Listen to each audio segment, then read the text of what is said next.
बिस्मिल्लाहिर्रहमानिर्रहीम अस्सलामु अलैकुम वरहमतुल्लाहि वबरकातुहू। अब हम बढ़ते हैं क़ुरबानी कोर्स के अगले हिस्से की जानिब। नबी अलैहिस्सलाम से रिवायत है, उम्मे सलमा रज़ियल्लाहु ताला ने रिवायत फरमाते हैं, नबी अलैहिस्सलाम ने इरशाद फरमाया, जब ज़ुल्हिज्जा का अशरा आ जाए तो तुम में से जो कोई क़ुरबानी करना चाहता है तो वो अपने बाल और खाल को हाथ ना लगाए। दूसरी रिवायत में यह है, फ़ला याख़ुदन्न शारन वला युक़ल्लिमन्न ज़ुफ़रन। फरमाया एक रिवायत में यह है कि ना बाल काटे और ना ही नाखून काटे। अब इसमें तफसील यही है कि जब ज़ुल्हिज्जा का चाँद नज़र आ जाए तो उससे पहले पहले अपने बाल और नाखून तरशवा ले। अमीर है या गरीब है, साहिब निसाब है या नहीं है, मुसलमान मर्द है या औरत है, कोई भी है, उसके लिए अफसल अमल ये है कि वो अपने बाल चाँद ज़ुल्हिज्जा का चाँद देखने के बाद अपने बाल या नाखून ना काटे। अगर नहीं काटेगा, कुर्बानी करके काटेगा, या 10 दिन वो इन चीज़ों को हाथ तक ना लगाए, इनको ना जो ना वो काटे, तो उसको अल्लाह ताला मुस्तहब अमल का सवाब अता फरमाएगा। इसका मतलब यह है कि अगर कोई काट लेता है तो उसको गुनाह नहीं होगा। हाँ, उसको सवाब मिलना था जो अफजल अमल का, वो उसको अब सवाब मुयस्सर नहीं आएगा। इसमें सब ही शामिल हैं, जिसने कुर्बानी करनी है, जिसने नहीं करनी, अगर वो ऐसे कर लेता है तो अल्लाह ताला उसको इस काम का सवाब अता फरमाता है।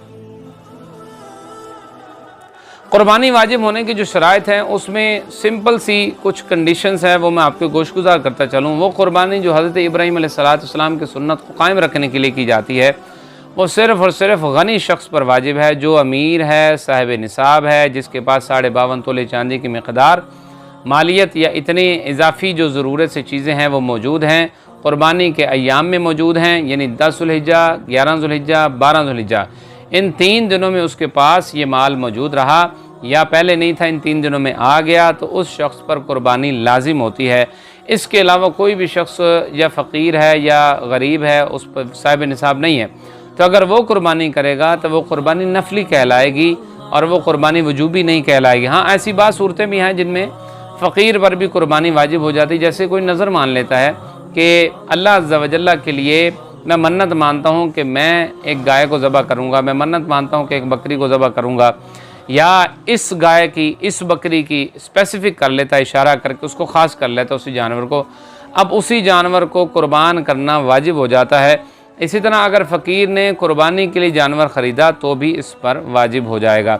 अगली जो शर्त है वो है इस्लाम, यानी मुसलमान होना। गैर मुस्लिम पर कुर्बानी वाजिब नहीं, वो जितने मर्ज़ी बकरे करे, झटके करे, जो मर्ज़ी करे, बलि चढ़ाए, लेकिन वो लिल्लाह नहीं है, अल्लाह अज़्ज़ा व जल्ला के लिए नहीं है, इसलिए वो क़ुर्बत नहीं शुमार की जाएगी, क़ुरबानी शुमार नहीं होगी। अगली जो इसकी शर्त है वो है इक़ामत, यानी मुक़ीम होना। मुसाफिर पर कुर्बानी वाजिब नहीं, मुसाफिर पर रोज़ा भी वाजिब नहीं, रख लेगा तो उसका रोज़ा हो जाएगा। इसी तरह अगर ये कुर्बानी नफल के तौर पर करना चाहता है तो कर देगा, उसको सवाब मिलेगा। और इसी तरह जो हज करने वाले जो मुसाफिर हों उन पर भी ये कुर्बानी जो बड़ी ईद वाली होती है वो वाजिब नहीं, अगर मुक़ीम हो तो उन पर वाजिब होगी। जैसा कि मक्का में रहने वाले जब हज करें उन पर कुर्बानी वाजिब होती है। अब हम बढ़ते हैं तीसरी शर्त की जानिब, साहिब निसाब होना। निसाब क्या है, सिलेबस क्या है कुर्बानी का? पुराने अगर दिरहम और दनानीर से हिसाब लगाएं, 200 दिरहम या 20 दिनार, अगर हम मौजूदा हिसाब लगाएं तो 52.5 तोले चांदी के बराबर अगर किसी के पास मालियत है, इतना सोना थोड़ा बहुत पड़ा है, थोड़ी बहुत चांदी पड़ी है, प्राइज बॉन्ड पड़े हैं, कोई प्लॉट है, तिजारत वाला है या तिजारत वाला नहीं है, इसके अलावा माल है जो ज़रूरियात ज़िंदगी से ज़्यादा है, जैसे औरतों के पास लिहाफ इतने ज़्यादा पड़े होते हैं, बर्तन इतने ज़्यादा पड़े होते हैं जो कि पूरा साल इस्तेमाल में नहीं आते। किसी के घर 2 कूलर 3 कूलर हैं, 2-4 एसी हैं, एक चलता है, बाकी इजाफ़ी पड़े हुए हैं, 2-4 फ्रिजें हैं, उसमें से एक चलती है, बाकी इजाफ़ी पड़ी हुई हैं। ये जो इजाफ़ी वाला सामान है इसको हम काउंट करेंगे और ये सारा इकट्ठा करके अगर 52.5 तोले चांदी के बराबर पहुँच जाता है, आज जुलाई 2022 में चांदी की जो कीमत है वो तकरीबन 82,000 समथिंग बनती है 52.5 तोले चांदी की। तो इतना अगर किसी के पास मालियत के पास सामान है तो उस शख्स पर कुर्बानी वाजिब है। कुर्बानी के लिए मर्द होना ज़रूरी नहीं, औरतों पर भी वाजिब है। ये अपने तौर पर अलग से उन पर वाजिब है, चूँकि वो अपने माल के अलग से मालिक हैं, इसलिए उन पर अलग से कुर्बानी वाजिब है। हाँ, अगर मर्द उनकी तरफ से करेगा तो उनसे इजाज़त लेना ज़रूरी है, बालिग़ औलाद की तरफ से करेगा उनसे भी इजाज़त लेना ज़रूरी है। इजाज़त सराहतन भी हो सकती है, किनायतन भी हो सकती है, इशारतन भी हो सकती है। जैसे बाप अपनी बालिग औलाद की तरफ से करने लगे, बालिग मतलब 12 साल से बड़ी औलाद की तरफ से करने लगे, तो उनको बता दे वो ओके कर दें, तो उनकी तरफ से कुर्बानी कर दे। घरवाली को बता दे वो ओके कर दे, या अलाउ कर दे जी मेरी तरफ से आप कुर्बानी कर लें, वो कर दे, तो इस तरह उनकी तरफ से भी वाजिब अदा हो जाएगा, वरना उन पर अलग से वाजिब रहेगा। अल्लाह अकबर। अगली जो शर्त है वो है आज़ाद होना, यानी हुर्रियत।